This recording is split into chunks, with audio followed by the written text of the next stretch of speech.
Okay, so we've got Serina here. We've just got a bit more testing to do. So some passive testing, which means taking her blood pressure, looking at her heart rate, and measuring different parts of her body, so we can use it as a baseline, and then we can remeasure it later on to see what sort of gains or losses, you know, if it was weight loss, gains, things like that.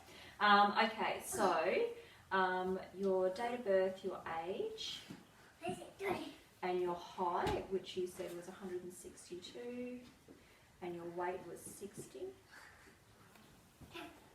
Okay, and we've already worked out your BMI from when we did the paperwork before, which was 23, which was in that normal range. Okay, all right, so the next one we're going to do is just a resting heart rate. So what I want you to do is find your pulse in your neck. So if you're not sure, you just look at your throat, go off into that little crevice there, and you just count the beats. So I'm going to time you for a full minute.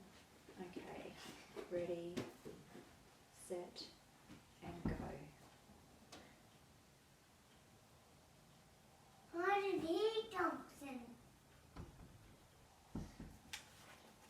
I didn't hear it. I didn't easy hear it.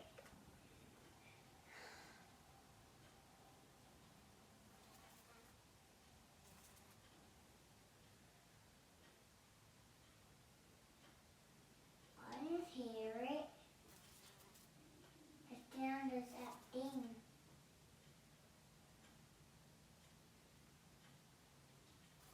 I didn't hear it.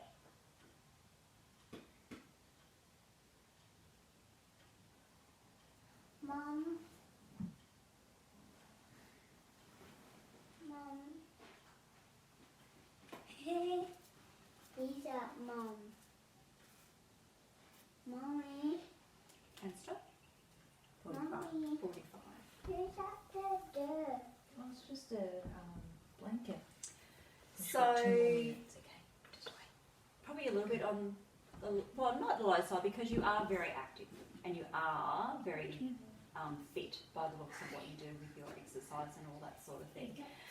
But just be mindful that if it gets any lower than that, that's something you need to go and see your He GP. does it count. It's like 1. Waiting for the next one.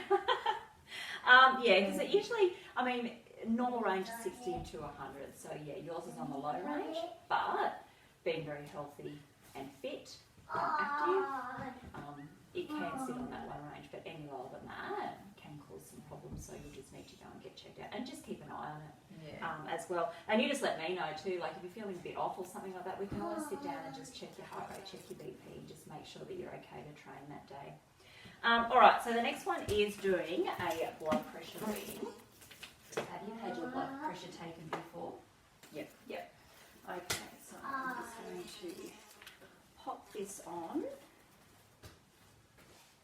So left hand side, you haven't had any surgeries on your left hand side. Let's see this on your lap actually, if you can hold that. Okay. Alright, now I'll hold that. You rest your hand there. This measures. And this will also give me an idea of your heart rate as well.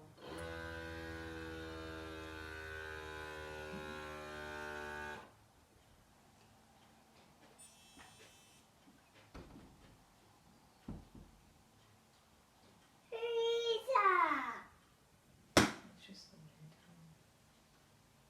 wind. No, it's not. You take the blanket. So 107 on 61, and yeah, your heart rate's come as 44, so good counting. Yeah.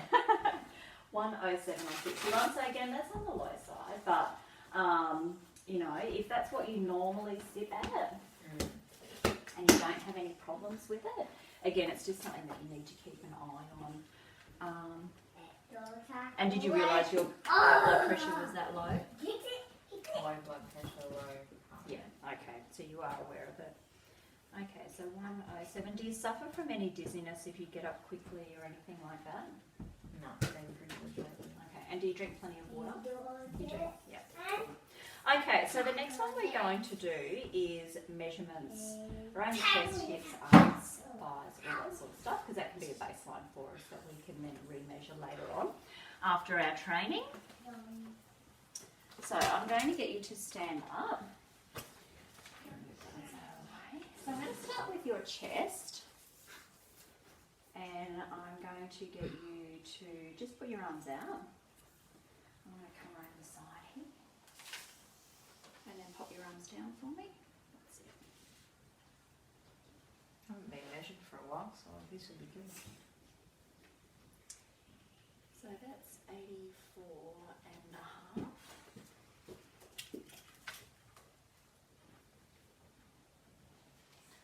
Okay, so waist this time. So I'm just going to get you to put your hands on the small part of your waist.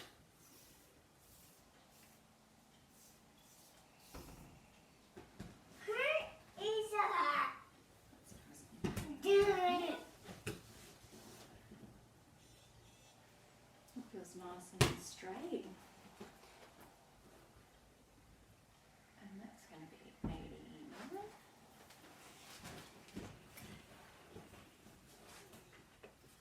Alright, so we're going to do hips next.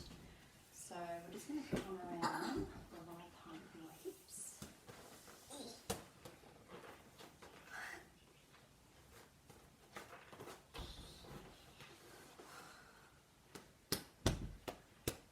That's nice. Don't touch it, babe. Beep beep. Next one is thigh. So I'll just get you to face me. Yeah. And can you just make a fist with your hands? I'm going to place the measuring tape at the bottom of that fist. So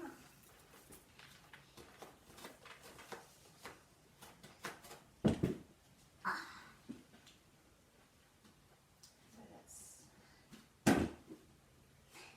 53 seconds. Just let my eyes adjust then.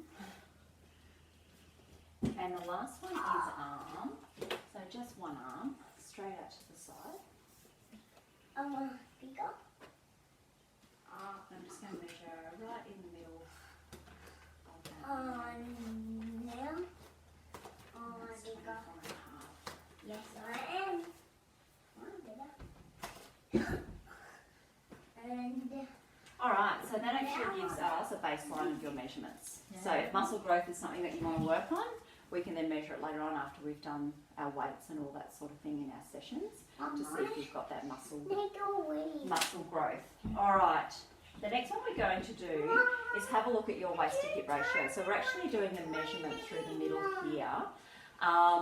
If it's over a certain measurement... Where the toilet is, Mum? Can you go outside on the grass? Go out there. Walking. Out there. Out the door. So it's just a measurement around your waist here. If it's over a certain measurement for a woman, 0.85, it just means that you're holding a lot of belly fat through here around your organs and all that sort of thing, which can be quite dangerous because it can lead to heart disease, diabetes, all that sort of cardiovascular disease. If you need to take him, I can just edit it. Go out the back. Out the back door. Out there. Yeah, There. Out the back at door. that door. Go. And then open the glass doors. I was going to say, that way. So that's something that, you know, we need to keep if you have problems with it or if the reading's really high, something that we really need to work on through here, okay? So we can work that out with what we've got with those other measurements. So we divide our waist, which is 89, and we divide that with our hip, which is 96, and we get 0.97. Sorry, 0.93. Round it up a bit much then. I mean, you're pretty tiny as it is, so even though that is a little bit high, it's just something that we need to look at. Okay, and just keep an eye on. Yeah. Something to work for. Yeah, something to work towards, that's right. Alright, so now we're going to move on to some active testing. Alright, so I'll just get some gear set up.